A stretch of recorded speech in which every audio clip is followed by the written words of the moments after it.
Good evening and happy midweek. Tayo po'y manalangin muna bago tayo mawit. Panginoon, nagpapasalamat kami ngayong gabi sa meeting na ito. Gabayan niyo po kami sa aming pag-awitan. Naway kay aming mapuri. Salamat po, Ama, sa pangalan ni Jesus. Amen. Una po nating aawitin, All the Way.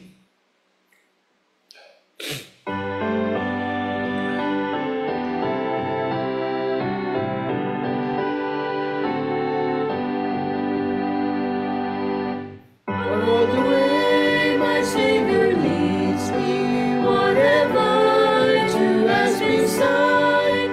Can I doubt His tender mercy, who through life has been my guide?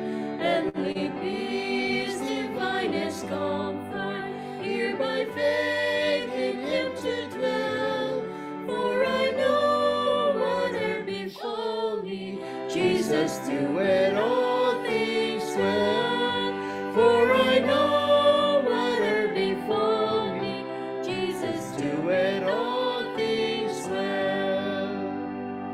All the way my Savior leads me, cheers each winding path I tread, gives me grace for every trial, feeds me with the living bread. Though my weary steps may falter, and my soul at thirst may be, gushing from the rock before me, though a spring of joy I see. Gushing from the rock before me, though a spring of joy I see. All the way my Savior leads me, oh, the fullness of His love. Perfect rest to me is promised in my Father's house above. When I wake to life immortal, wing my flight to realms of day. This my song through endless ages, Jesus led me all the way. This my song through endless ages, Jesus led me all the way.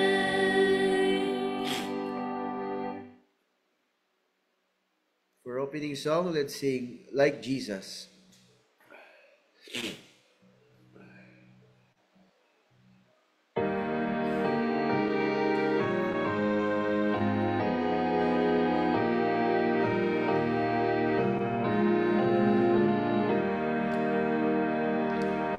Teach me, Father, what to say. Teach me, Father, how to pray. Teach me all along the way how to be like Jesus. I would be like Jesus. I would be like Jesus. Help me, Lord, to daily grow more and more like Jesus. Teach me as the days go by. Teach me not to reason why. Teach me that to do and die is to be like Jesus. I would be like Jesus. I would be like Jesus. Help me, Lord, to daily grow more and more like Jesus. Teach me that the time is short. Teach me how to live and work. Teach me that to never shirk is to be like Jesus. I would be like Jesus.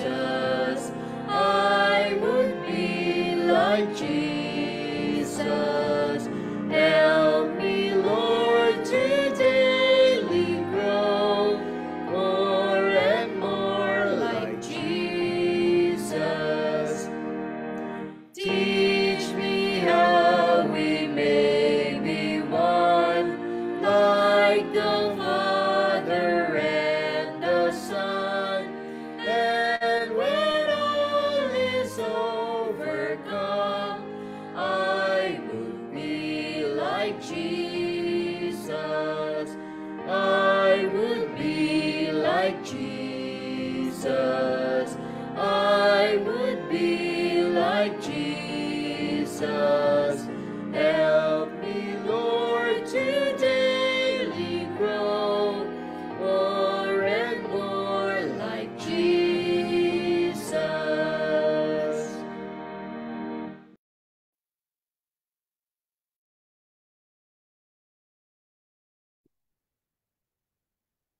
Tayo po ay yumuko para sa ating panalangin. Mapagpala naming Diyos, Ama naming makapangyarihan sa lahat, maraming salamat po na sa gabing ito kami ay nagkaroon ng pagkakataon para kayo ay aming sambahin. Bagamat kami ay nasa kani-kanilang mga tahanan ngayong gabi, ngunit kami nagkakaisa, Panginoon, na lumalapit sa inyo at kinikilala namin na kayo ang aming Panginoong Diyos na sinasamba sa mga oras dito.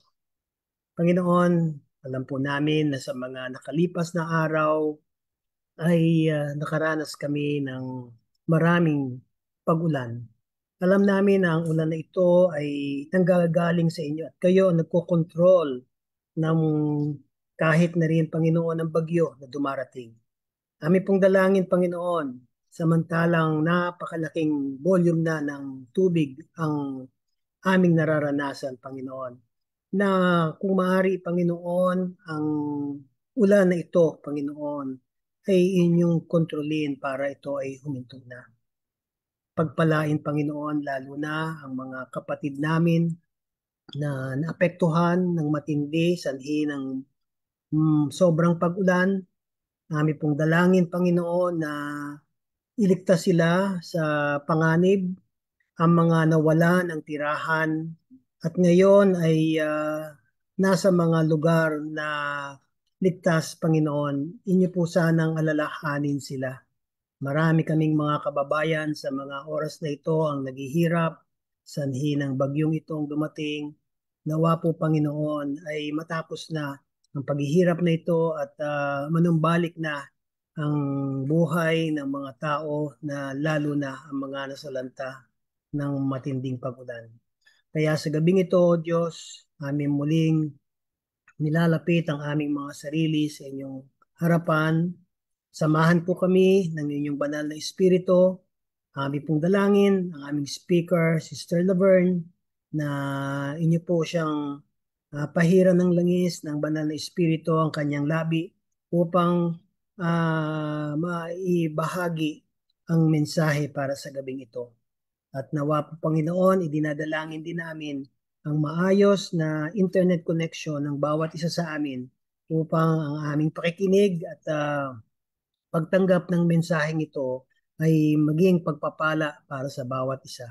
Pagpalain po ang bawat isa sa amin sa gabing ito at patawarin kami sa aming mga pagkakasala. Ito po ang aming dalangin sa pangalan ng aming Panginoong Hesus. Amen. Good evening po sa inyong lahat, mga kapatid, at happy midweek sa ating lahat. Kamusta na po kayo? Kamusta po ang inyong kalagayan sa inyong mga lugar? Kayo po ba ay apektado o alam ko tayong lahat ay naapektuhan itong sunod-sunod na araw ng pag-uulan hanggang sa mga sandaling ito at sa kasalukuyan ay tayo nakakaranas pa rin ng patuloy na pag-ulan. Pero ating pong dalangin, pag-pray natin na sana'y maging ligtas at maayos ang ating kalagayan sa mga oras na ito. Alam ko po na marami tayong mga kaibigan, mga kababayan na sa mga oras na ito ay hirap na dahil ilang araw na tayong hindi tinantanan ng ulan, ano? At marami sa kanila ay hindi pa rin nakakatulog ng maayos sanhi ng tubig na pumasok sa kanilang mga tahanan, ano? So sana po ang bawat isa sa atin ay ligtas at tayo po ay binibigyan din ng pagkakataon ng Panginoon na maging blessing tayo sa mga tao, lalo na po sa ating mga kaibigan na apektado ng pagbaha at ng ulan na ito. Nakita ko po na marami-rami tayo ngayong gabi. Pinapasalamatan natin ang Panginoon sapagkat alam naman natin na mula kahapon o nung Martes pa yata ay sinuspend na ang klase. Pati na rin ang mga opisina ay walang pasok. Kaya ito ay pagkakataon na ngayong gabi na tayo magkasama-sama at sama-sama tayong manalangin sa Panginoon para matapos na ang bagyong ito at sana'y hindi na masyadong malakas ang bagyong itong Emong na tatama muli sa ating bayan. Okay? Ngayong gabi po ang ating pong host na care group ay ang Diamond Care Group. Nagpasimula po sa ating song service na nating pasalamatan ang Umbaw family na nagbigay po ng ating mga awitin at sila rin po ang mangunguna sa ating closing song. No? At matapos po ng aking bahagi ay maririnig po natin ang musical offering na ipagkakaloob ni Sister Marlene Gonzaga. No? At pagkatapos po ng kanyang bahagi, ay marinig na po natin ang ating speaker, Sister Laverne. Sister Laverne po ang ating speaker ngayong gabi. So, tayo po ay patuloy na manalangin na maging maayos ang ating internet connection. So, sana po tayo po ay manatiling ligtas sa mga oras nito habang tayo ay sumusubaybay sa ating midweek worship service.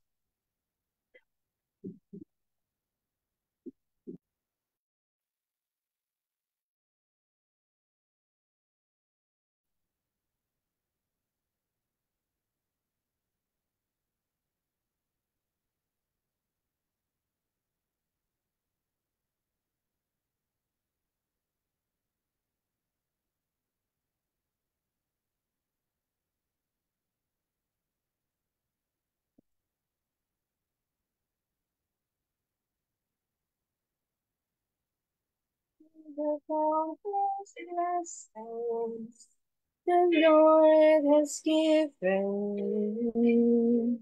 the light of truth and goodness, the Holy Spirit's grace. I see the many sorrows that these children must endure. So how can I change the world? There were hands I cannot, hands I cannot hold. Things that only miracles can say. So let me go to teach those who come within my reach.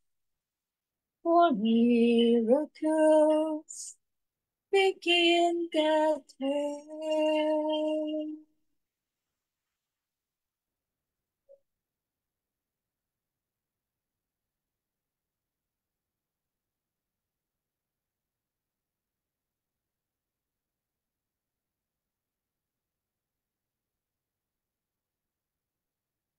The Savior walked in Galilee, unknown in many lands. yet touching every nation by the neighbors of his hand, giving life to all the world by teaching God the few. He is one himself, the word that all you. There are hands I cannot hold, hearts I cannot comfort, things that only miracles can sing. So let me love and so can teach those who come within my reach. For miracles begin at home. I will bear the burden of my neighbor's need. I will share my Savior's love in every community. He will magnify my efforts and understand that by this one simple thing, our great is love.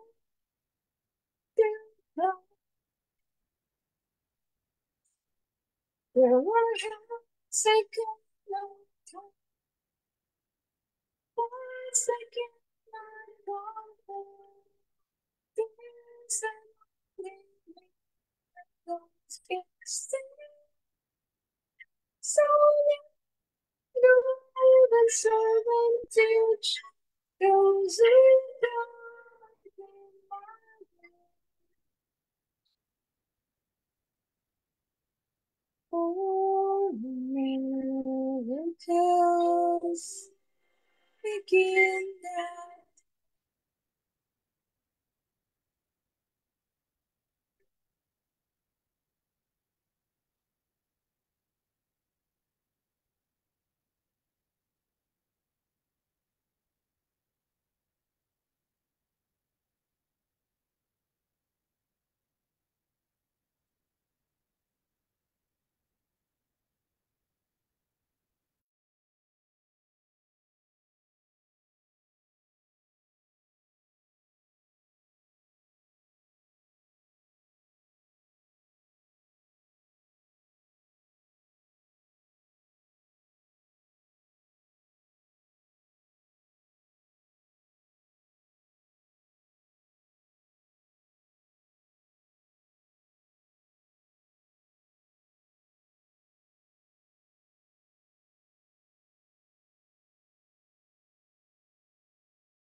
Mga kapatid. Ayan. Naririnig niyo po ba ako? Good evening po. Good evening.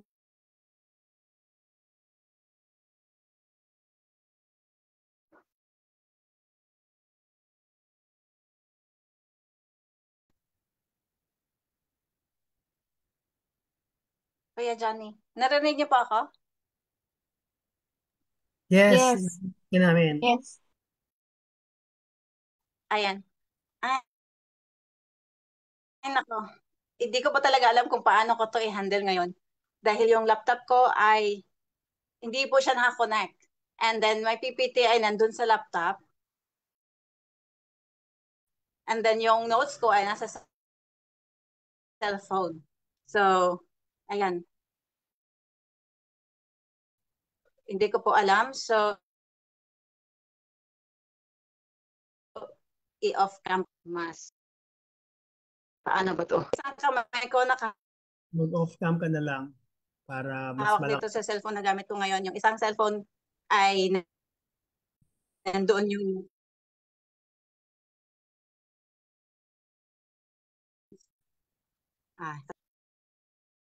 okay, wait lang po.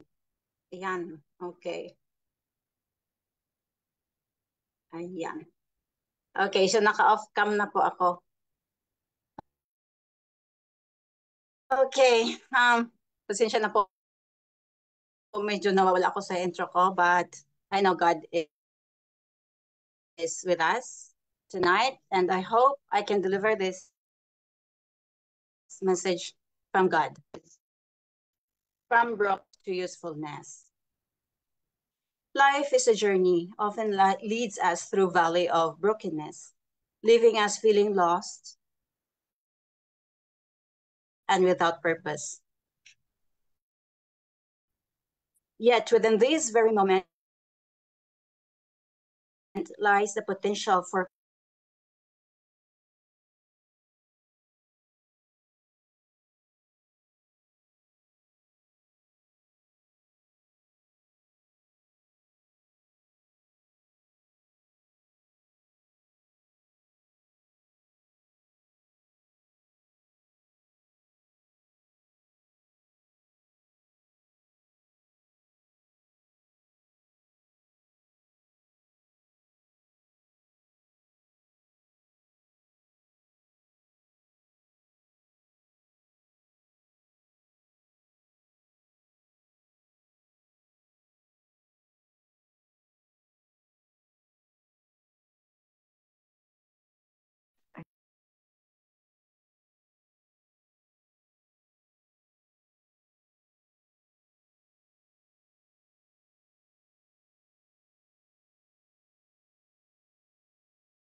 naririnig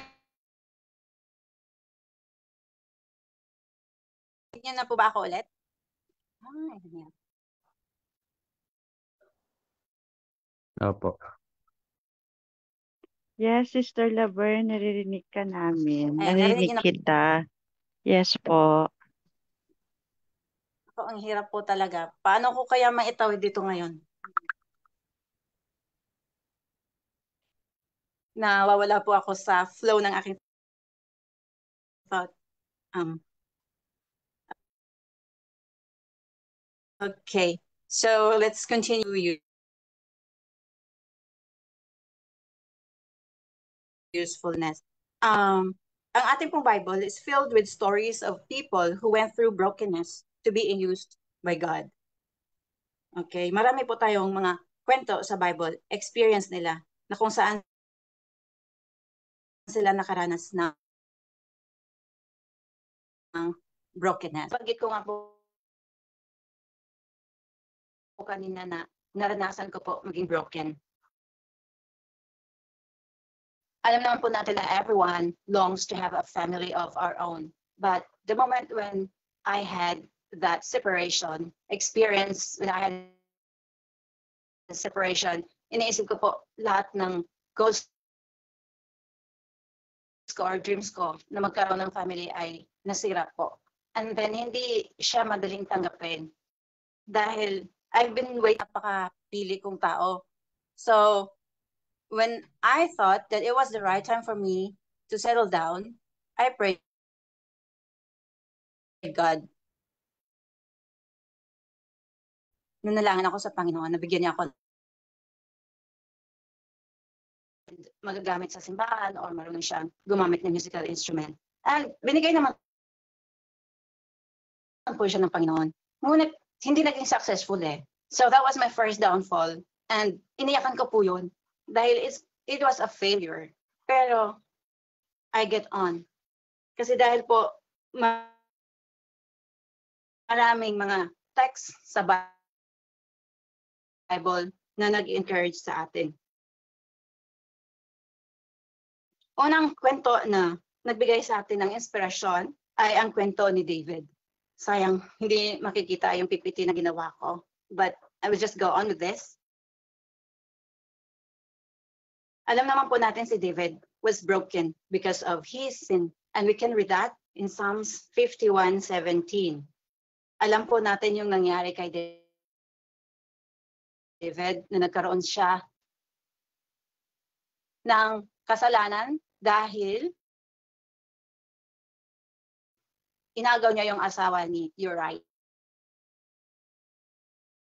Yeah. But it doesn't stop right there. He asked forgiveness.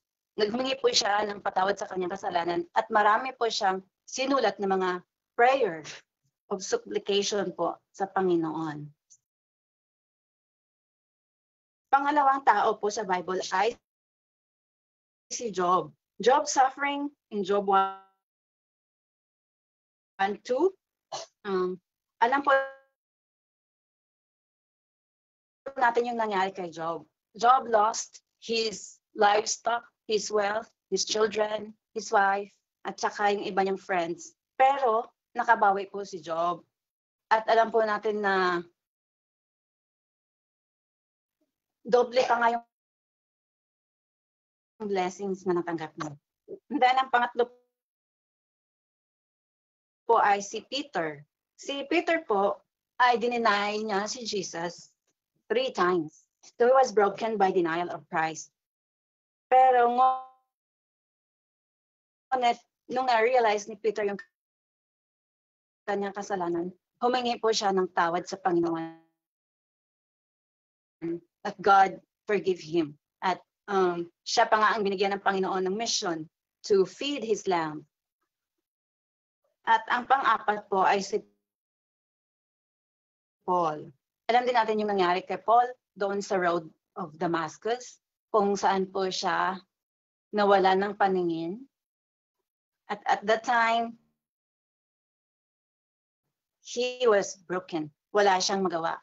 Ngunit, na-realize din po niya yung kanyang kasalanan. At siya po ay pinatawad ng Panginoon.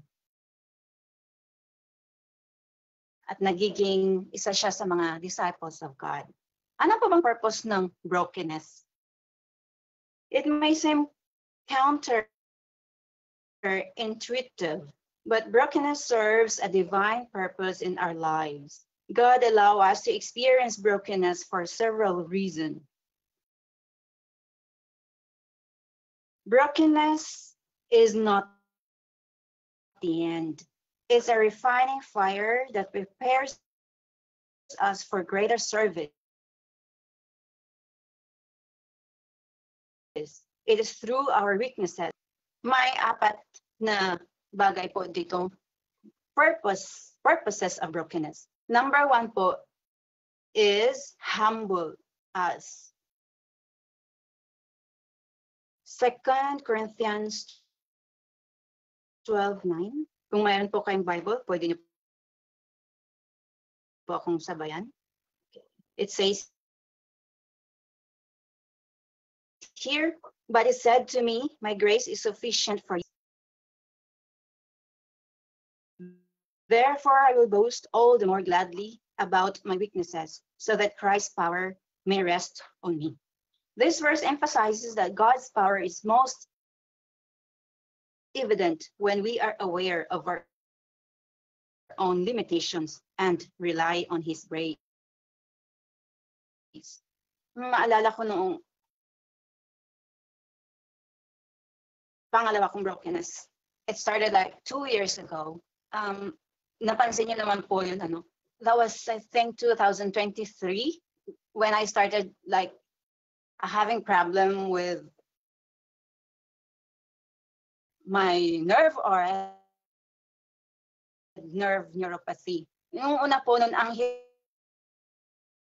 po tanggapin. Although hindi naman siya yung biglaan, parang dahan-dahan naman siya. It all started on my ramdam ako ang bigat ng pakiramdam ko. Then hindi ko siya maiangat. So kapag nagsulat ako sa board, hirap na hirap ako, kailangan kong i-assist yung kaliwa kong kamay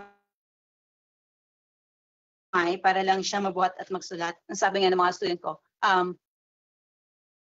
Teacher Love, don't write anymore kasi naawa po sila sa akin. And so na-realize ko noon, ano kayang dahilan kung bakit ako nagkaroon ng ganong karamdaman.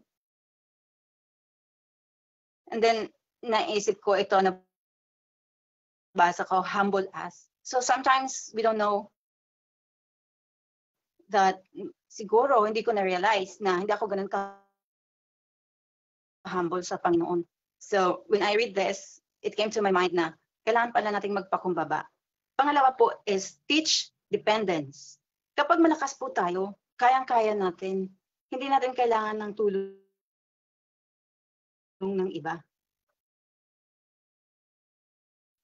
Kasi iniisip natin na kaya naman natin. So hindi na tayo humingi ng tulong mula sa iba. But Proverbs 3, 5, and 6 says, trust in the Lord with all thine heart. So kailangan po nating maging dependent sa Panginoon. So sabi ko nga noon, paano ako magtatrabaho? Kasi dumating yung panahon na I cannot sit on properly kasi nahihirapan po ako. And then pag may mga activities kami sa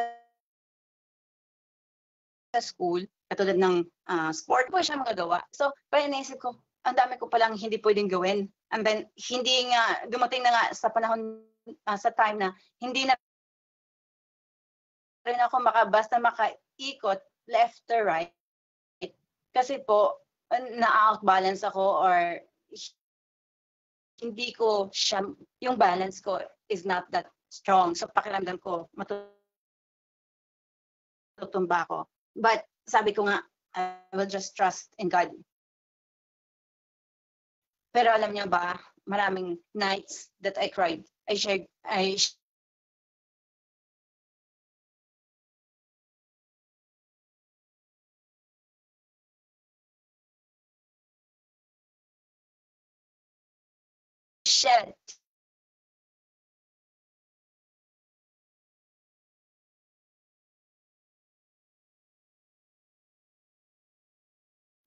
So, hindi pwedeng mag-save 3 to 4. Refined our character. Okay, it says here, do not conform to the pattern of this world, but be transformed by the renewing of your mind. Then you will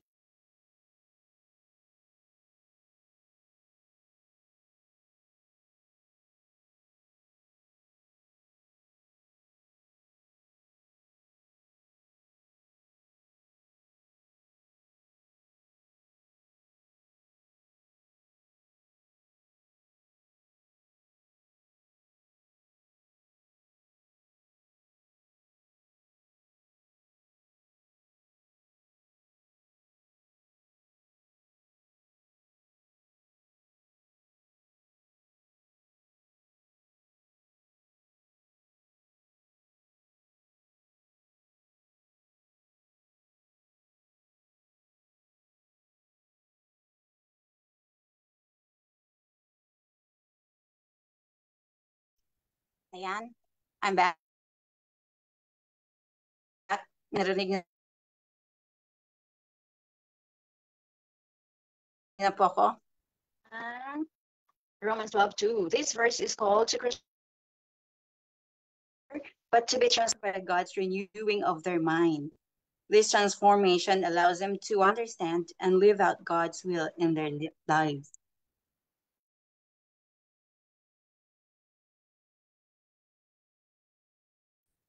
Kailangan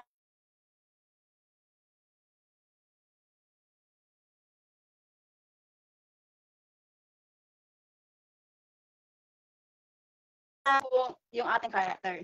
Naisip ko nga, dati kasi, so, kapag hindi na perfect, madaling umiinit yung ulo ko. At kahit sa students ko, minsan naiinis ako kapag nagturo ko ako na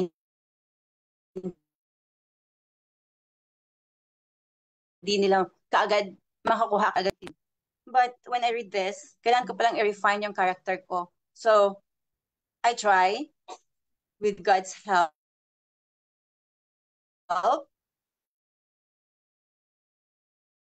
to be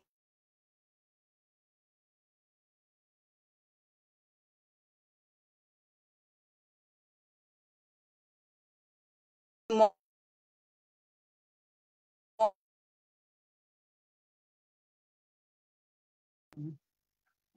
hold po. Ang layo po kasi ng aking notes.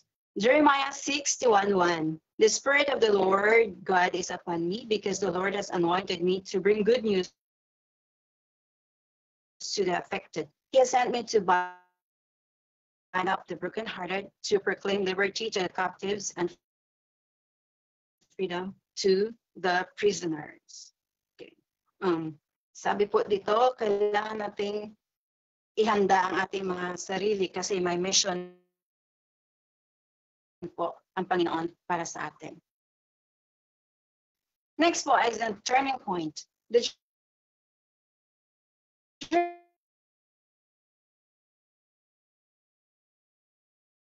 journey from brokenness to usefulness begins with that time po, yung naramdaman ko yun na halos hindi ako makagalaw.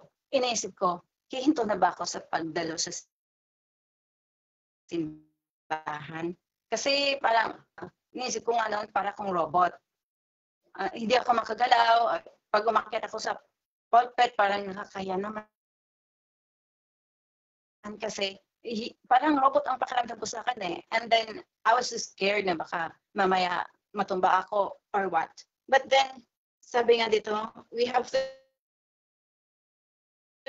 points or 3 key steps. Number 1 is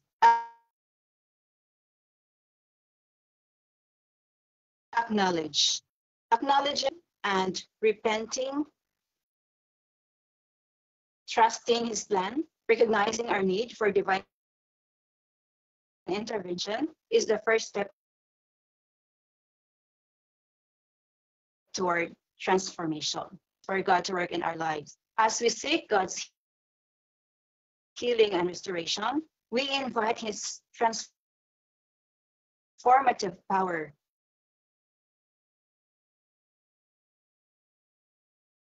to mend our wounds. Finally, with His perfect will. Ang hirap po, no? To acknowledge. Sometimes, mahirap i-acknowledge yung ating kawalang magawa. So sabi ko noon, susurrender na lang ako, ayaw ko na tumanggap ng part. And then, inisip ko pa, yung Friday night, parang ang hirap nun, ang hirap kasi 6 o'clock na ako matatapos and then hindi na ako makakauwi sa bahay. Marami akong alibay na hindi na dumalo ng Friday. But sabi dito sa text, it creates space for God to work in our lives. Na-realize ko din yun. Na if I stop serving God, ano namang magandang maidudulot sa akin nun? Sabi ko, didiretso sa bahay, and then what? And then minsan pag Saturday pa, iniisip ko, hindi na rin ako magsisimba kasi I need to rest. But sabi nga, invite His transformative power to mend our wounds. So iniisip ko, ang Panginoon na din pala ang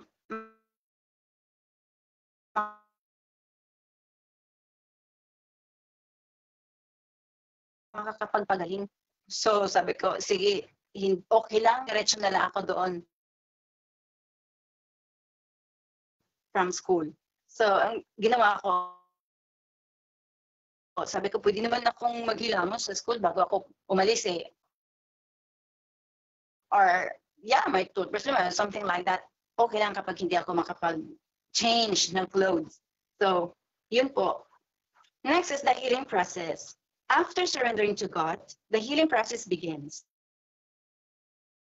This involves specific biblical steps that guide us toward wholeness and restoration. First is confession and repentance. It's found in 1 John 1:9. It cleanses us from our sins and pave the way for healing. Then receiving God's grace. So ang una po ay confession and repentance. I have been asked kung during that time, do I blame God? Inisip ko ba or tinanong ko ba sa Panginoon kung bakit ganun or sinisi or what? Honestly, hindi ko po naisip yun na itanong sa Panginoon kung bakit ako nagkaroon ng ganun. It gave me a chance to mirror myself. Iniisip ko, ano kaya ang pagkakamali ko? So, during my prayers, I asked God to forgive me for whatever sins I have done way for healing. So kapag humingi tayo pala ng kapatawaran sa ating mga kasalanan, it paved the way for healing. I always think of that. Sabi ko, ang Panginoon na talaga ang makakapagpagaling sa akin. The next is then receiving God's grace. It's 2 Corinthians 12:9. Ibig sabihin noon ay pagkatapos noon, makakatanggap na tayo ng grasya mula sa Panginoon. Then the last empowers us to overcome our weakness. Napakaganda po, ano? So mayroon siyang biblical steps. Confession and repentance, then cleanse us from our sins and pave the way for healing, then receiving God's grace, then empower us to overcome our weaknesses. Renewing the mind helps us to align our thoughts with God's truth and transform our faith. So kailangan din po mayroon tayong pagtitiwala. Okay, it sustains us through the ups and downs of life. Remember that healing is a journey, not a destination. It requires patience, perseverance, and unwavering trust in God's love. Alam niyo pa, nagbigay sa akin ng encouragement during my downfall. Ang pinakamahirap po talaga sa akin, yung pinaka-deep experience that I had was when my father was in his last weeks, yung mga huling araw niya, na gusto ko umuwi. Pero hindi ko po siya nagawang umuwi dahil sa sitwasyon ko. At that time, napakahirap po talagang magbiyahe dahil hindi ako pwedeng magbuhat ng kahit anong bagay. Kahit nga po mag-thing like that, hindi po kaya ng kamay ko eh. So, talagang nandoon yung, sabi ko parang wala akong kwenta. Kasi ako yung panganay pero hindi ko man lang mabisita yung father ko. And then, sinabi pa ng iba naming mga kamag-anak na, bakit si Laverne hindi man lang makauwi? Pero hindi nila alam kung ano yung pinagdadaanan ko kasi I don't want them to worry about me. So, yeah, I prayed God na ma-overcome ko po yung feelings ko na yun. Kasi minsan sinisisi ko yung sarili ko kung bakit hindi ko nagawa yung dapat ko sanang gawin. But, yeah, sabi nga dito, it's a destination. Healing is a journey, not a destination. So I'm still in this journey up to now, but I'm glad that God is with me. Next point is becoming useful for God. After experiencing healing and restoration, We are called to become useful instruments in God's hand. God doesn't waste pain. He repurposes it as we serve others. So mayroon po tayong gagampanan. We reflect God's love and compassion to the world by sharing our testimony. We offer hope and encouragement to others who are struggling. Encouraging the brokenhearted allows us to extend God's healing touch to those in need. So ngayon po, though I'm still in the process of healing, lagi ko nga sinasabi, okay, ngayon, July, so my target is by November, pwede na akong umattend ng fellowship. Kasi I had a lot of services, but I always set my mind. Tsaka hindi ako nag-isip na isipin ko, may stress ako dahil ganito, ilang bagay na lang yung pwede kong gawin. Iniisip ko kasi, if I feel that, kung iisipin ko pa yung mga bad stress, is one of the reasons for our downfall. So parang pag masyado tayong stress, tumutulong sa atin. And then, sabi dito, we can use our gifts and talent to serve others. Share our stories of transformation and encourage those who are hurting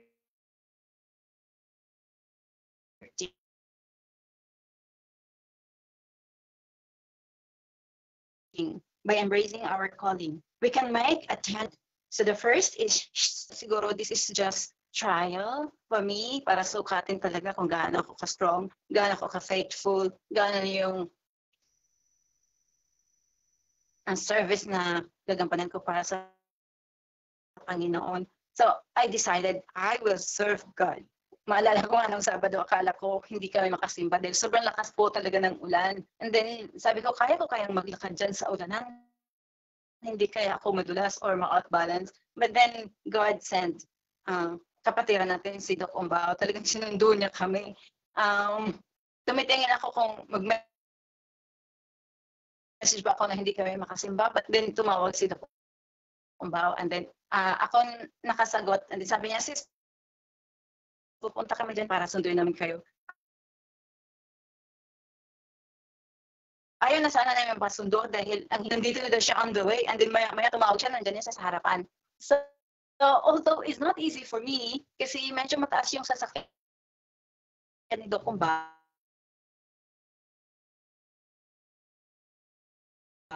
but I was able to get off kahit malakas po ang ulan. So, inisip ko nga, we will serve the Lord. Hindi hadlang yun hanggat kaya natin. But you know, there are things really that, inisip ko din kasi, safety first.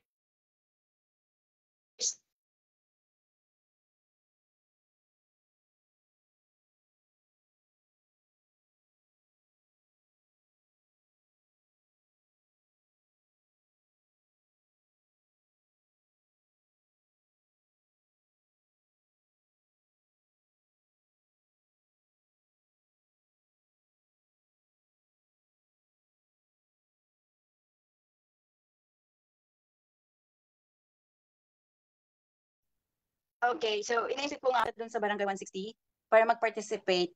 Ngunit inisip ko din, talagang hindi ko pa siya kayang umakyat doon sa steps na yung hagdanan po kasi doon ay masyadong malayo. So although I want to serve, but I know that God has a restriction for me. Kasi kailangan din nating alagaan nating sarili. Pangalawa po is share. Now I'm happy to share to you na kahit nasa mga sa dadaanan ko ngayon, and I can tell everyone that we can still serve God kahit na tayo ay mayroong mga dinaramdam. Minsan kasi kapag sumakit lang yung ulo natin, hindi na tayo magsimba. But that is just little things we can take some tayo ay magsimba, hindi siya magiging dahilan. Dapat hindi siya maging dahilan na hindi na tayo mag-serve sa Panginoon. And then we can encourage. Now I'm encouraging everyone to serve God, to focus, to use our talents. And sabi nga dito, we can use our gifts to serve others. Kung ano man yung gift natin, gift of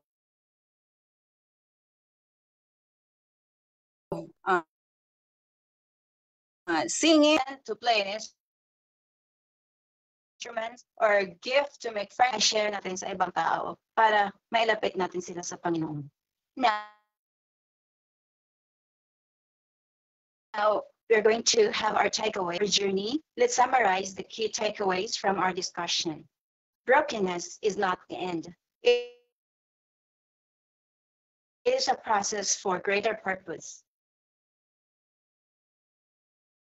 It is in these moments that we learn to work. As we continue our journey, let's summarize.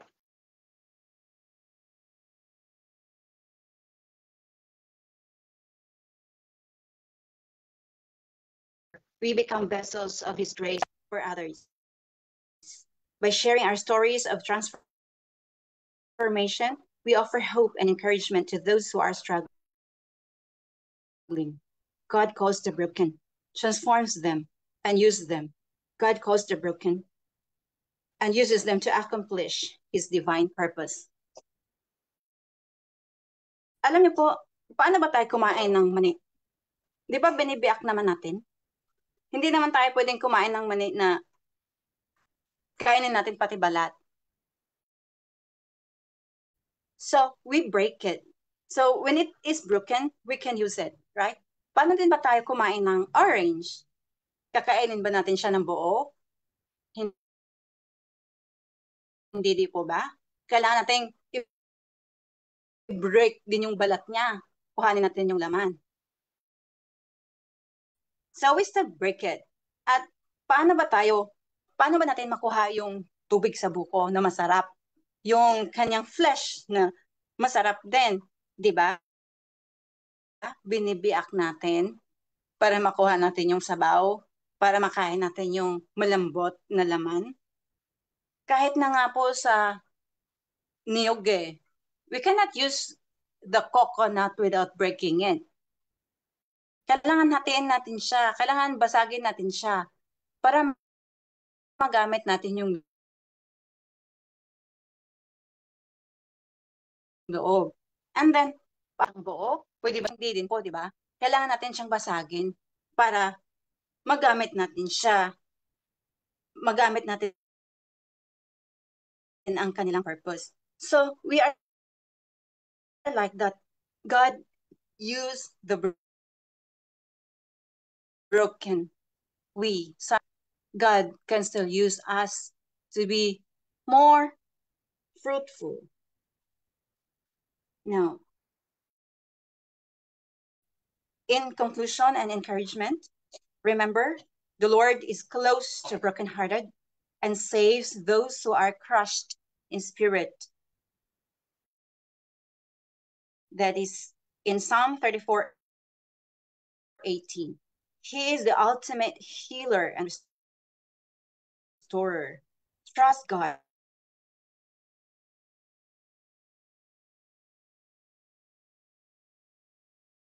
With your brokenness. Allow and use you for His who are in their season of brokenness. Your journey from brokenness to usefulness is a statement to His unfailing love and grace. As you move forward, remember that the path to wholeness may not always be easy. There will be moments of doubts and discouragement, but God's love and grace will sustain you. Totoo po yun. Minsan nakaka-discourage talaga, especially kung ang health natin easy. Umiiyak. Sabi natin din, kung iiyak ka, lalo ka lang malulungkot. So inisip ko nga, umiiyak ako. But umiiyak ako dahil dinadala ko yung panalangin ko and my supplication sa Panginoon. Kasi napakabuti po ng Panginoon sa akin. And sabi nga po dito, may you find comfort and strength in His presence, knowing that He is always with you. The future, towards a future filled with hope and purpose. So napakaganda po, no? Ang Panginoon ay laging nag-guide sa atin.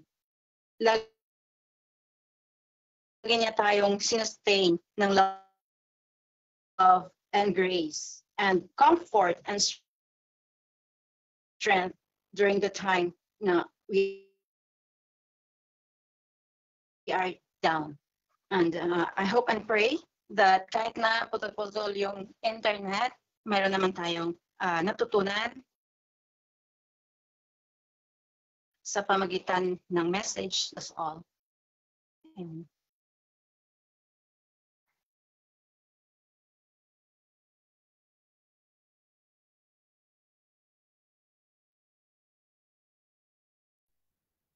Thank you, Sister Laverne, sa iyong testimony at mga reflections sa mga nangyari, no? Lalo na sa buhay mo. Isang eye-opener din to sa bawat isa sa atin na marami tayong individual struggles in life, brokenness, at kailangan tayo ay nagpapalakasan ng bawat isa. Ano? So ngayon po ay tayo dadako na sa ating season of prayers, pan-checking sa ating group chat ng ating worship ay wala pong nag-send ng kanilang mga request for prayer, no? So tayo po na lang ngayon ay kung wala na pong magbibigay ng prayer, ay tayo po ay mananalangin na. Okay, tayo po yumuko sa panalangin. Ama naming Diyos na maibigin, maraming salamat po sa pagkakataong ito na ang iyong iglesia ay nagkasama-sama sa panahong ito na nakakaranas kami ng mga bagyo, hindi lamang physical na nararamdaman namin ang patuloy na pagbuhos ng ulan, pero meron din po kaming mga kapatid na may mga pinagdadaanan, broken, Panginoon.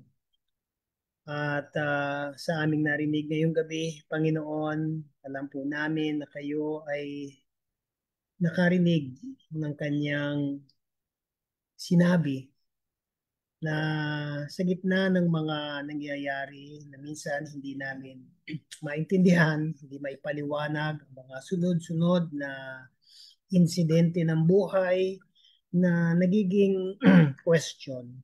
Subalit, nagpapasalamat kami na kahit ganito ang nararanasan ng aming kapatid, Panginoon, binibigyan niyo siya ng lakas. Pinatitibay niyo ang kanyang pananampalataya na ito ay isang process, ito ay isang journey na kanyang pinagdadaanan. At alam namin, Panginoon, na kayo ay merong hinahandang magandang purpose para dito. Bagamat hindi pa nakikita, Panginoon, ngunit patuloy ang pagtitiwala namin sa inyo. Nananampalataya na all things work together, Panginoon, for those who trust you and those who remain faithful to you. Kaya ang aming pong panalangin, Panginoon, na sa lahat inyong samahan, Sister Laverne, sa kanyang pinagdaraanan at patuloy niyo siyang bigyan, Panginoon, ng strength, not only physically, Panginoon, but as well as spiritually.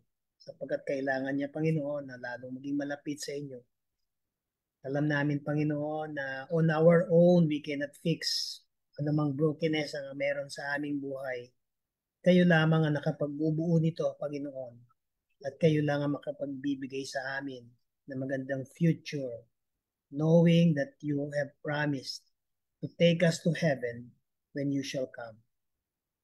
Sa gabing ito, O Diyos, marami kaming mga kapatid, mga kondisyon nila sa kanilang tahanan na maaring sila ay apektado ng matinding pag-ulan. Nawa po, Panginoon, ay matapos ang ulan na ito ay makita namin ang liwanag, ang umaga, Panginoon, na may puno ng life. And all this will be behind us. Malampasan namin, Panginoon, ang mga hirap na nararanasan, ang mga discouragement ng buhay na nangyayari pa rin sapagkat we are living in a world of sin. At lahat ito, Panginoon, ay damage because of sin.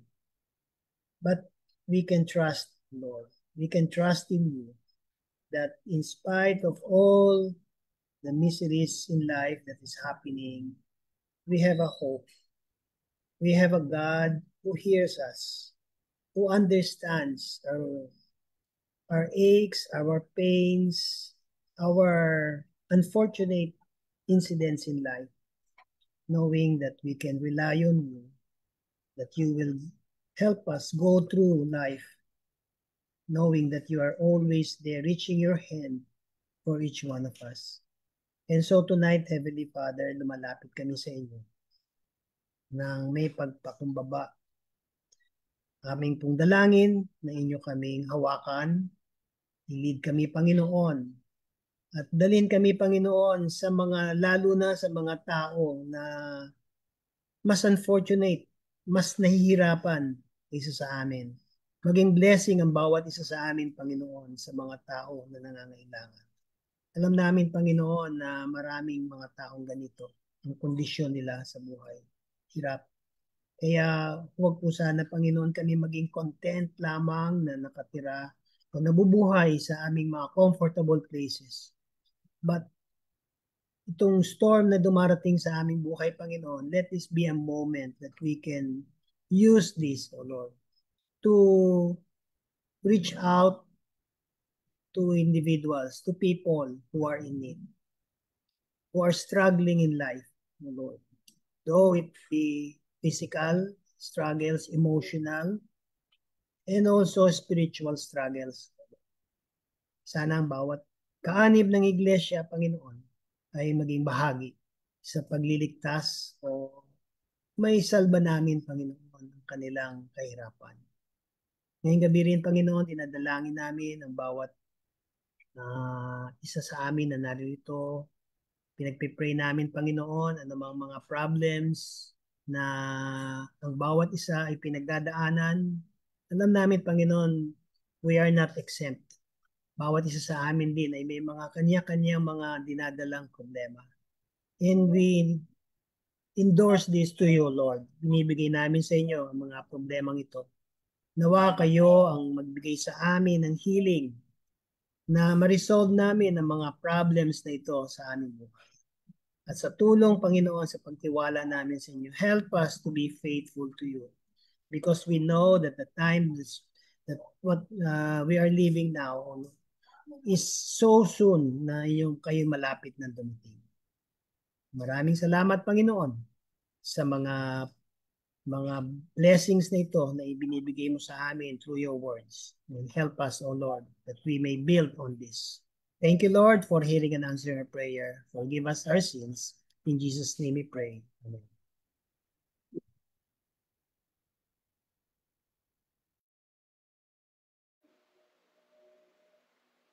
For our closing song, let's sing We Would See Jesus.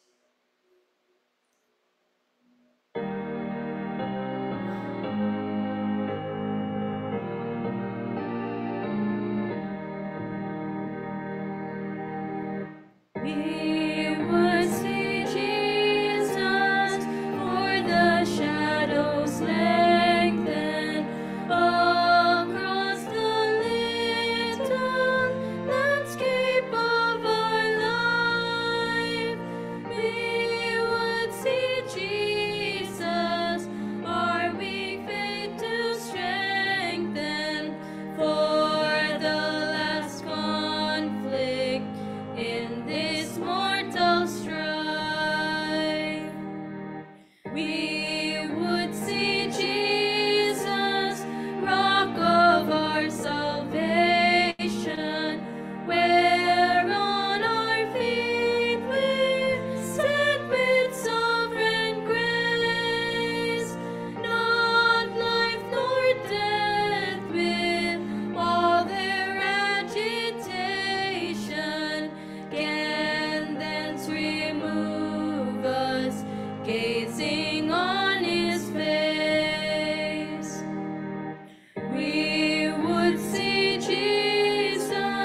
Shall we pray?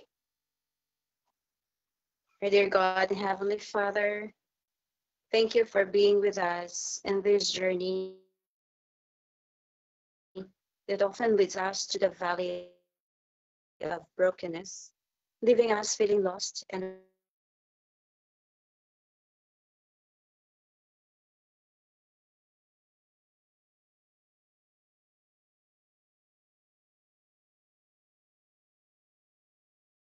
His transformative power to become His vessels of grace and love. As we continue to serve you, may we encourage others to love you more.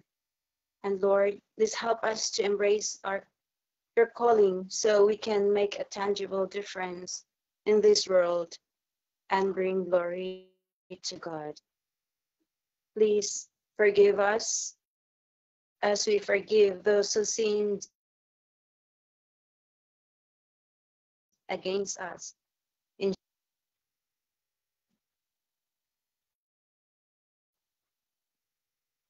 Happy Midway!